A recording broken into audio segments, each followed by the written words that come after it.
Hi all, Stingy Hat here, having more fun than a human being should be allowed to have, and that's because today I am closer than ever to being code complete with Verily. It's hard to say for certain because I've done a poor job keeping my design document updated, but it is mostly just odds and ends and cleanup at this point, as well as a lot of content work to do. This week I have finished all the magic spells, 10 in all. Magic in Verily works off of a mana system, where you can cast spells as long as you have the mana points for them. You unlock new spells from a trainer by paying him gold. Some spells target yourself to provide buffs or cures, while the more offensive spells require you to aim and fire.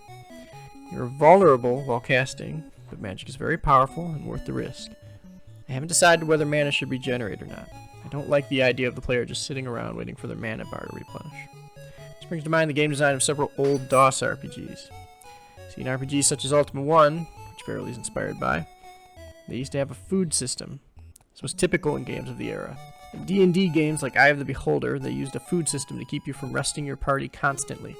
D&D didn't have a mana system, so instead mage characters had only a limited number of spells they could cast in a day. This leads to the somewhat absurd situation where your party gets into a fight while in a room of the dungeon, then they rest, sometimes several days at a time, to fully recover. Then they walk into the next room, encounter another fight, and have to rest for another several days. Having a limited number of rations forces, in theory anyway, the adventurers to judiciously choose their times of rest.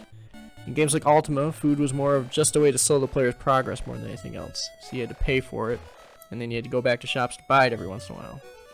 In Verily, there will be no food system, and mana will likely not regenerate over time, although I am playing with the idea of mana regenerating through combat. We'll see. That's all for the new stuff in game design theory. I want to show off Verily's vision system now. Most old RPGs had a sort of fog of war that limited your vision to only what your adventurer could see. When making Verily, I knew that I wanted to emulate that somehow.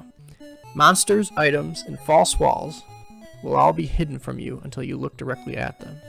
This allows me to place secret rooms and traps for the unsuspecting player. The code is pretty clever, but I have to admit that I didn't come up with it myself. But that's all part of the fun of modern indie game development. I can take what I want and leave the rest, like a salad bar. I think that's probably all for now. I'll see you again in 2 weeks, or maybe sooner. Please leave a like if you feel so inclined, and have a nice day regardless. Bye.